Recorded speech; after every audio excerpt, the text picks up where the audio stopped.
Hello everyone, स्वागत है आपका रेप्लिका वर्ल्ड में। आज हम बात करेंगे एक बहुत ही ज़रूरी चीज़ के बारे में। आप में से बहुत सारे ऐसे लोग होंगे जो केवीएस का एग्ज़ाम दे के आए होंगे। जैसे हम लोग जानते हैं कि केवीएस के एग्ज़ाम्स अब ऑलमोस्ट कंप्लीट हो चुके हैं। कल 28 है और 28 को लास्ट एग्ज़ाम होगा या लास्ट शिफ्ट होगी पीआरटी के लिए। तो इस तरीके से केवीएस के एग्ज़ाम्स अब बस ख़त्म ही हो गए हैं। तो अब हम लोग नेक्स्ट स्टेप के बारे में सोच रहे हैं कि अब हमें क्या करना है। तो हमारे में से कुछ लोग ऐसे होंगे जो अभी कुछ नहीं सोच रहे होंगे, आराम से सोच रहे होंगे कि हम इंतजार करेंगे कि आंसर की कब आएगी, फिर मैच करेंगे, फिर सोचेंगे कि हाँ इंटरव्यू के लिए कॉल आ सकता है या नहीं आ सकता है, फिर हम प्रिपरेशन शुरू करेंगे। बट कुछ लोग ऐसे भी होंगे जो जिनको पता होगा कि इंटरव्यू अभी से ही हमें प्रिपेयर करना पड़ेगा।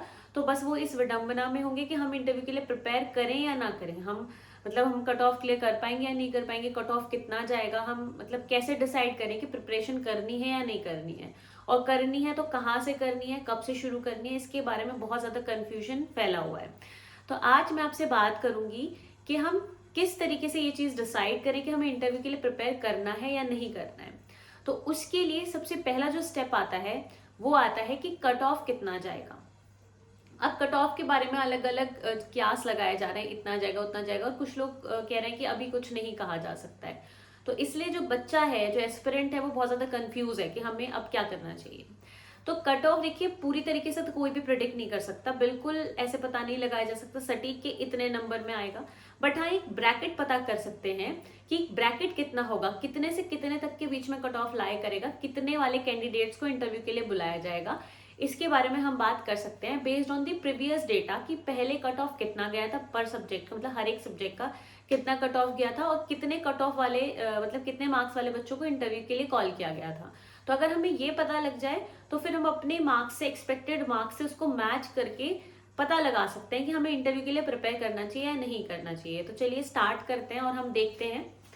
तो यहाँ पे जैसे कि आप देख रहे होंगे केवीएस पीजीटी के प्रीवियस कट ऑफ है, यानी केवीएस पीजीटी का जो एग्जाम हुआ था 2018 में, उसके कट ऑफ यहाँ पे लिखे हुए हैं। तो ये जो मैं कट ऑफ बता रही हूँ ये मैं अनरिजर्व कैटेगरी का बता रही हूँ, यानी जनरल कैटेगरी का बता रही हूँ। तो ओबीसी वालों का लगभग इतना ही रहता है, हद से हद 1 मार्क्स कम हो सकता है या 2 मार्क्स मैक्सिमम है, वरना ओबीसी का इतना ही रहता है। और एससी एसटी का थोड़े और 4-5 मार्क्स कम हो जाते हैं। एससी में 4-5 मार्क्स कम हो जाएंगे, एसटी में और दो, एससी से भी थोड़े कम हो जाएंगे। तो इस हिसाब से आप आइडिया लगा सकते हैं जो भी आपकी कैटेगरी है। ये मैं आपको जनरल के हिसाब से बता रही हूँ।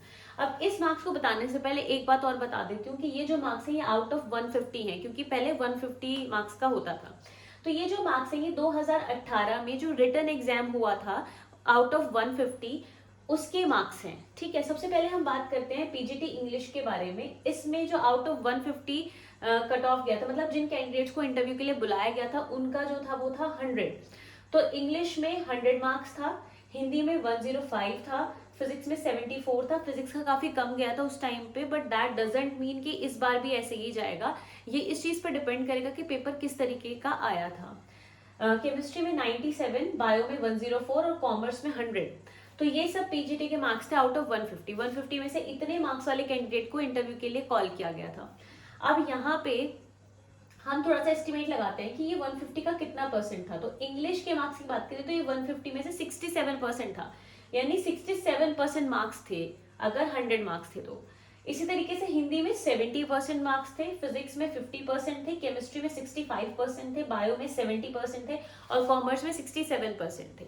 तो अगर इस परसेंट को हम अपने 180 के हिसाब से कैलकुलेट करें कि 180 में से कितने आने चाहिए, मतलब 180 में से कितने आने चाहिए हम, तो इसके बारे में बात करें तो 180 का 67% होता है 120।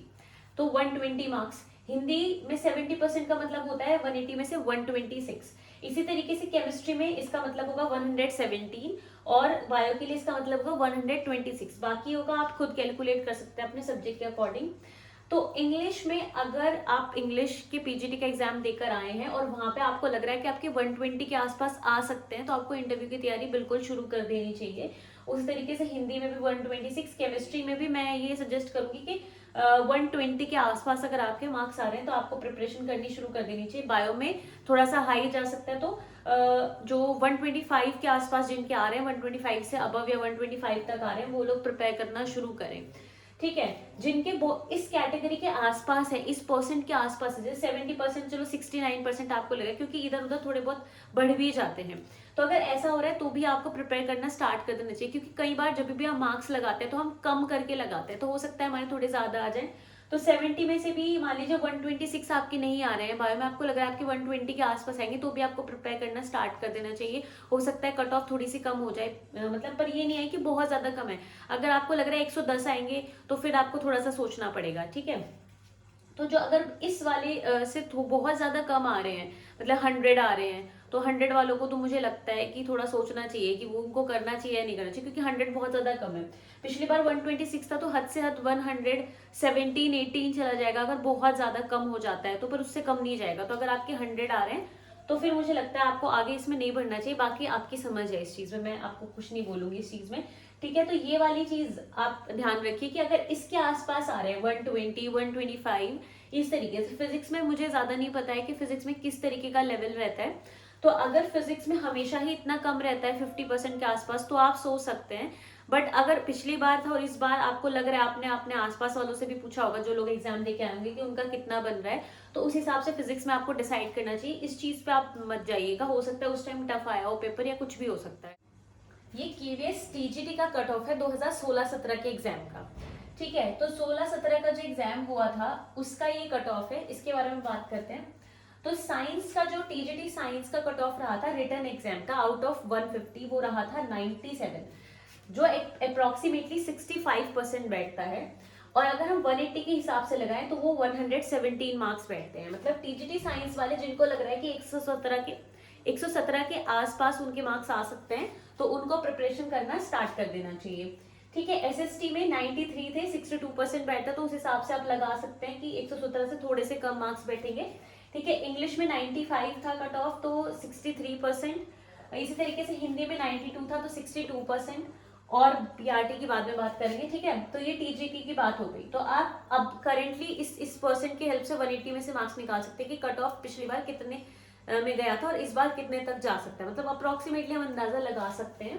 तो इस हिसाब से आप मान के चलिए। अब हम बात करते हैं पीआरटी की, ठीक है। पीआरटी की अगर हम बात करें तो पीआरटी का जो कट ऑफ है वो पिछली बार यानी 16-17 की बात कर रही हूँ 100 गया था, यानी 100 मार्क्स आए थे 150 में से, तो यानी 67% बैठ रहा था, यानी 120 के आसपास बैठ रहा था। और मुझे ये लगता है कि इस बार भी कट ऑफ इतना ही जाएगा, 120 के आसपास आप मान के चलिए। थोड़ा बहुत कम या ज्यादा हो सकता है, बट 120 से ज्यादा नहीं होगा मुझे जहां तक लगता है। 120 और 125 या फिर 120 से थोड़ा बहुत कम, बट 120 तो होने ही चाहिए मेरे हिसाब से। तो अगर पीआरटी में आपके 120 आ रहे हैं, आपको लग रहा है, तो आपको डेफिनेटली प्रिपेयर करना स्टार्ट कर देना चाहिए 120 तक अगर आपके आ रहे हैं तो, ठीक है। तो ये वाली बात मैंने आपको बता। अगर आपको ऐसा लगता है कि कट ऑफ के आसपास आपके मार्क्स आ रहे हैं, तो अब आपको क्या करना है, तो अब आपको बिल्कुल भी बैठना नहीं है। आज से और अभी से इंटरव्यू की प्रिपरेशन शुरू कर देनी है। तो अब इंटरव्यू की प्रिपरेशन में आपको क्या करना है, सबसे पहले आप इन्फॉर्मेशन गैदर करिए कि इंटरव्यू में क्या क्या चीजें होती हैं, क्या क्या चीजें चाहिए होती हैं। जैसे कि हमें पता है कि 30 मार्क्स का इंटरव्यू होगा और 30 मार्क्स का क्या होगा, हमारा टीचिंग डेमो होगा। तो आपको दोनों चीजों के लिए प्रिपेयर करना है। तो आपको बिल्कुल भी लेट नहीं करना है, क्योंकि अगर आप इस चीज का वेट करेंगे कि आंसर की आ जाए फिर फाइनल लिस्ट आ जाए, तो उसमें आप बहुत लेट हो जाएंगे, क्योंकि फाइनल लिस्ट आने के 10 या 11 दिन के अंदर ही क्या होता है, हमारा इंटरव्यू हो जाता है। तो अब इतने टाइम में तो आप कुछ नहीं कर पाएंगे, डेमो के लिए भी हमें जाना है और इंटरव्यू के लिए भी हमें प्रिपेयर करना है, तो आप नहीं कर पाएंगे। तो इसलिए अभी से आपको स्टार्ट करना है। तो पहले आप इन्फॉर्मेशन गैदर करिए। जब आप इन्फॉर्मेशन गैदर कर लेंगे तो उसके बाद आपको क्या करना है, फिर आप एक एक चीज का एक एक पार्ट की प्रिपरेशन करनी स्टार्ट करिए। कोई आपके जान पहचान में कोई एक्सपीरियंस पर्सन हो जो केवीएस में टीचर हो या किसी और सरकारी संस्थान में टीचर हो, तो उनसे पूछिए कि किस तरीके से उनका इंटरव्यू हुआ था, क्या क्या चीजें हुई थी, ठीक है। अगर कोई नहीं है तो यूट्यूब है, यूट्यूब से आप देख सकते हैं। यूट्यूब पे पता नहीं कितनी सारी वीडियोस हैं, कैंडिडेट्स ने भी अपना एक्सपीरियंस डाला हुआ है, मॉक इंटरव्यूज भी है, सब कुछ देखिए, उससे इन्फॉर्मेशन गैदर करिए। हो सके तो अपने लिए कोई मॉक इंटरव्यू अगर आप अरेंज कर सके तो वो करिए, उससे आपको बहुत हेल्प मिलेगी। अगर वो नहीं आप कर सकते तो एटलीस्ट आपके दोस्त या फिर आपके कोई टीचर्स हों जो आपके लिए एक ऐसा इन्वायरमेंट आपको प्रोवाइड कर दे कि आपकी प्रैक्टिस हो जाए इंटरव्यू के लिए। या क्योंकि अब इस टाइम चल रहा है हायरिंग का टाइम है ना, सब लोग हायर कर रहे हैं, स्कूल में भी टीचर्स हायर हो रहे हैं। तो ऐसे ही आपको जॉब नहीं भी करनी है तो इंटरव्यू देने चले जाइए। इंटरव्यू देने जाएंगे तो वो लोग आपसे क्वेश्चंस पूछेंगे, तो एक वो इंटरव्यू का माहौल आपको मिलेगा। तो ऐसा आप कर सकते हैं। तो इस तरीके से पूरी तरीके से अपनी प्रिपरेशन शुरू कर दीजिए इंटरव्यू के लिए, लेट मत करिए, क्योंकि अब जब आप रिटर्न एग्जाम की क्वालिफाई करके इतना पास आ चुके हैं, जब रिटर्न एग्जाम आपको लग रहा है कि आप क्वालिफाई कर चुके हैं बस, तो अब आपको देरी नहीं करनी चाहिए, क्योंकि बहुत बार ऐसा होता है कि रिटर्न में हमारे मार्क्स अच्छे आ जाते हैं बट इंटरव्यू में कुछ सही हम नहीं कर पाते तो सिलेक्शन नहीं हो पाता। तो इसलिए इंटरव्यू भी बहुत ज़्यादा इंपॉर्टेंट है रिटर्न एग्जाम की तरह ही। तो आपको बिल्कुल भी इसको हल्के में नहीं लेना है और प्रिपरेशन स्टार्ट कर देनी है। तो आज के लिए सिर्फ इतना ही। मैं उम्मीद करती हूँ कि वीडियो आपके लिए हेल्पफुल रहेगी। हेल्पफुल रहे तो लाइक ज़रूर करें, शेयर करें और एप्लीका वर्ल्ड को सब्सक्राइब करें।